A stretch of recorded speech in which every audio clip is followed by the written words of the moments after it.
Peace be with you, my dear friends, and God bless you abundantly.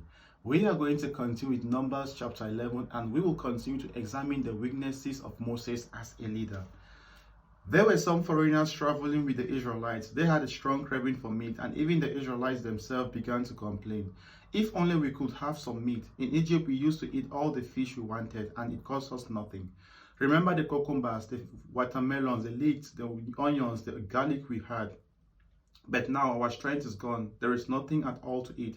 Nothing but this manna day after day. Manna was like small seeds, whitish yellow in color. It fell on the camp at night along with the dew.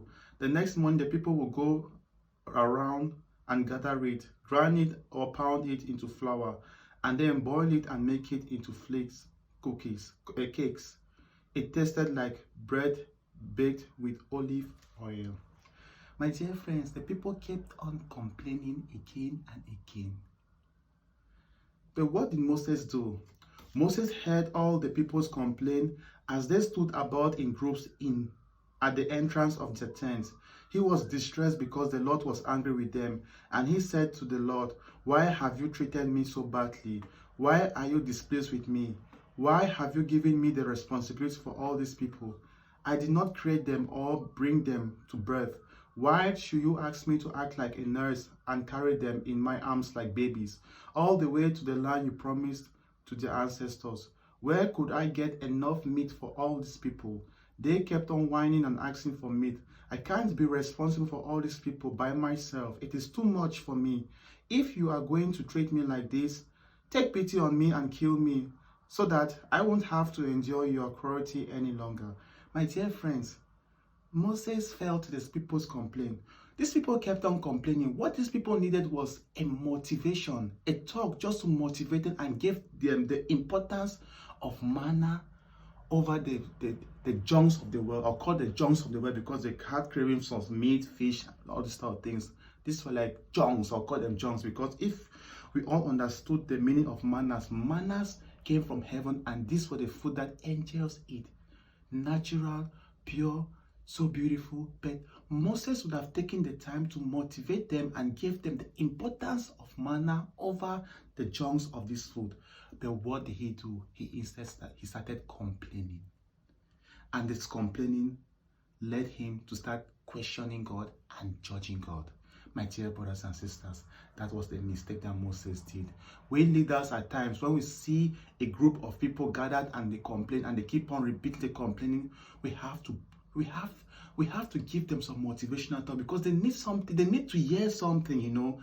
I don't blame them, because they don't actually fully understand the cause, what is going on. But Moses actually understood, and Moses was a good leader who was always closer to God, and he knew God's plan.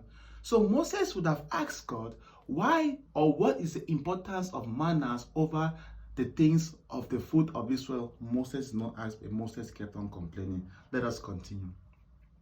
The Lord said to Moses, "Assemble 70 respected men who are recognized as leaders of the people. Bring them to me at the tent of my presence and tell them to stand there beside you. I will come down and speak with you, and I will take some of the spirit I have given you and give it to them.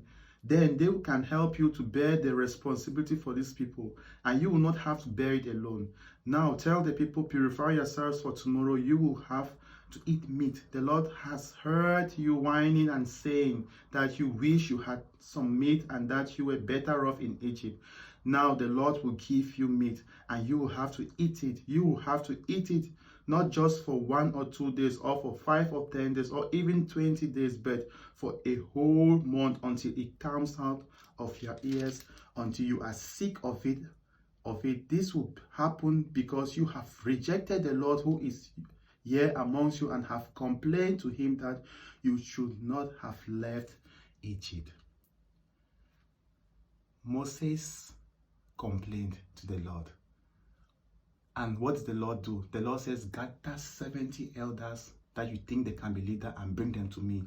I will take some of the spirit that is in you and share it to the 70 leaders." My dear brothers and sisters, if only Moses knew the type of ability that he had in him, he would never have complained. At times, we leaders, we think that we have the skills, we know ourselves better. But no, we don't have all the skills. We don't know ourselves better because there are some skills that only God knows that you have that you don't have. And that is why at times it's always good to ask God in prayers that, Father, please open my eyes. Is there some other abilities? Is there some other gifts that I have that I do not know? Open my eyes so that I should be aware of it. I know now, because of Moses' failure of failing to motivate the people, it makes the people now to act wrongly. And the people act wrongly, and God brought what? Punishment upon them, that they will eat that food until they are sick of it, until it comes out from their ears and mouth. And it makes the people like, okay, to lose the value of manna and the importance of manna. Because if the people knew the meaning of manna, they would have never complained, they would have not even asked of that quail meat. And God, who always knows our heart desires, will have surprised them with meat someday. But because of Moses' weakness of failing to motivate them, failing to giving them knowledge about the things of the manners and the food of this world, it causes them to ask God wrongly, and it brought sin into them. Moses said to the Lord, Here I am leading 600 people, and they say that you will give them enough meat for a month. Could enough cattle and sheep be killed to satisfy them? Are all the fish in the sea enough for them?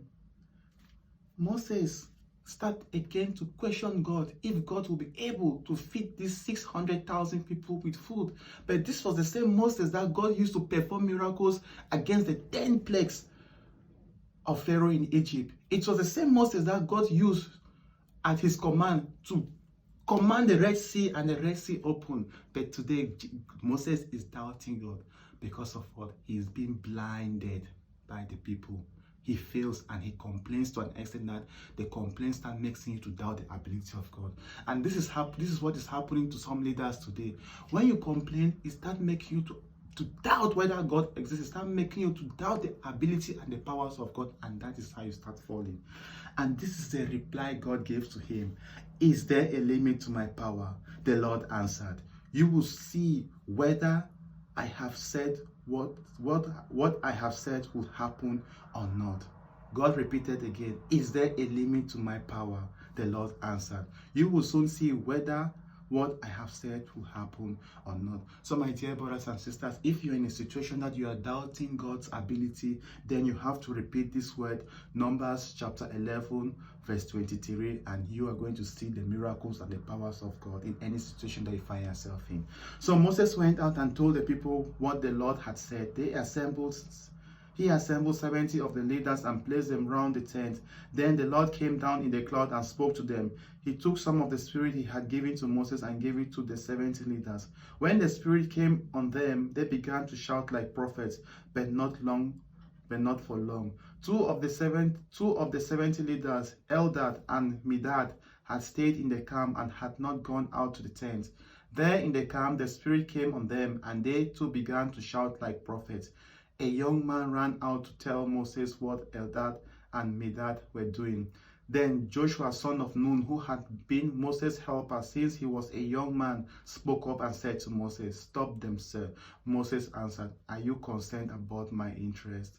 I wish that the Lord would give his spirit to all his people and make all of them shout like prophets. Then Moses and the 70 leaders of Israel went back to the camp.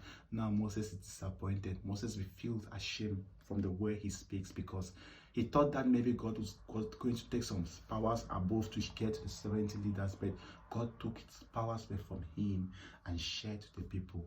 He started becoming ashamed and he starts feeling bad. So my dear brothers and sisters, let's learn from Moses' mistakes that as leaders, we always have to motivate the people. We always have to, make the people understand a particular project or a goal or what you're about to do, and always continue to pray for the people that you manage. May God bless you abundantly and have a beautiful day.